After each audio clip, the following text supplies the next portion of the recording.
For those of you who don't know me, my name is Ethan.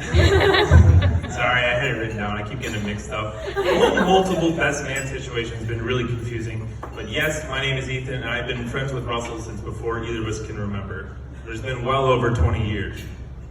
I know that sounds like an introduction to a 12-step meeting, but I wasn't really sure how else to start. When Russell first announced his choice for best man, it was in a texting group chat between Chad, Russell, and myself. So I immediately knew that Russell had either turned really cynical, he'd accidentally forgotten to message either of us directly, or we would have some sort of rose ceremony. But we quickly found out we were going to have an untraditional best man situation, which, to be honest, I was happy with. While untraditional, I actually really fell in love with the idea immediately, and I do find it really fitting that Chad, who has been my close friend since he moved to Voorheesville in 5th grade, is standing by my side, a little bit lower, but by my side, as Russell's best man. This is a true testament to Russell's character, being a great friend. I knew it would have torn him apart to have to choose between the two of us. But anyone who knows me knows that I'm quite the competitor, so I took this as a rare opportunity to compete with Chad, to see who is a better man. And to be honest, I have a really formidable opponent. To my right/left, right in front of me, you're looking at the 2015 Voorheesville 5K second place finisher. Yes, you heard me right. In 2015, Chad finished in second place in a race between him and myself, which is really inspiring. And when you get a moment to come up to Chad, take a moment to congratulate him. But enough about Chad and myself. I should probably talk about Russell as well.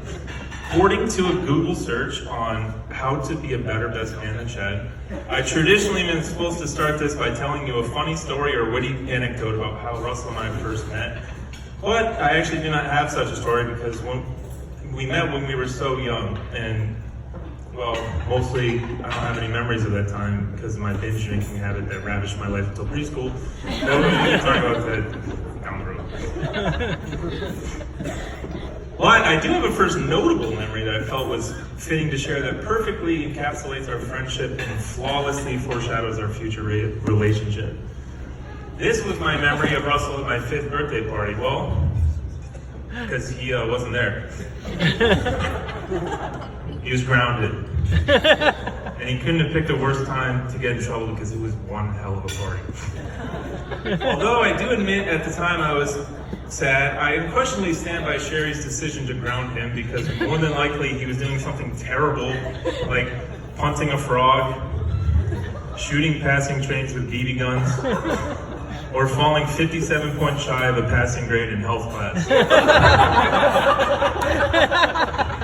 So she had to throw the book at him. Although at the time I originally wanted Russell to be there, I was allowed to bring a substitute friend in his absence, which helped me get over it almost immediately. But fortunately for myself, prior to this wedding, I remained on my best behavior and I avoided getting grounded so I could be here today to deliver this speech. Even though, similar to my 5th birthday party, a substitute friend had already been arranged.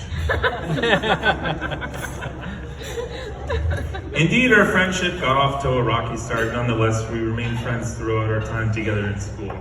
But we became particularly close friends early in high school, where we spent a lot of time at each other's houses, his family's camp, and the occasional intrusion of privacy on his family vacation time with me, but I won't bring that up. Over the years, Russell and I got into all sorts of mischief that created an unbreakable bond lasting to this day, and such a strong bond that it'll probably last a couple more days. I won't go into any detail about particular stories to refrain from boring you with inside jokes that have no mass appeal. We have too many to recount, and I would be up here all night. And most importantly, the statute of limitations isn't quite up on some of the more interesting stories, so if you're really interested, they'll all be released in our manifesto. But on a more serious note, I would like to briefly shift the spotlight to the amazing bride. Much like how Russell and I met, I do not remember the day I met Susan in much detail. I do remember admiring her charming quirks and great sense of humor. Never in a million years did I imagine Russell finding someone can not only hack it with his dark sense of humor, but has been known to take it to the next level from time to time. Over the years, I spent so much time with just the two of them, and sometimes it was hard to tell which one of us was third wheeling. But I always admired their balance of cheerful, uplifting personalities and wickedly dark senses of humor. I knew right away that they were the ones for each other, and I am unable to think of a time that Susan's presence did not add to the fun, and I would not hesitate to call her a friend of mine. And what a perfect way to fast forward to this day, the union of these two friends of mine. You could easily convince me that Russell is the luckiest person in the world by marrying her, but you could also say that Susan is the luckiest person in the world by marrying a stand-up guy like Russell. I have honestly never met a person who values a hard day's work like Russell, all while having a rip-roaring good time. I am unable to think of a time where I heard one complaint about any of the back-breaking jobs or long hours he's put in. He's almost as tough and hard-working as, well, dare I say, myself?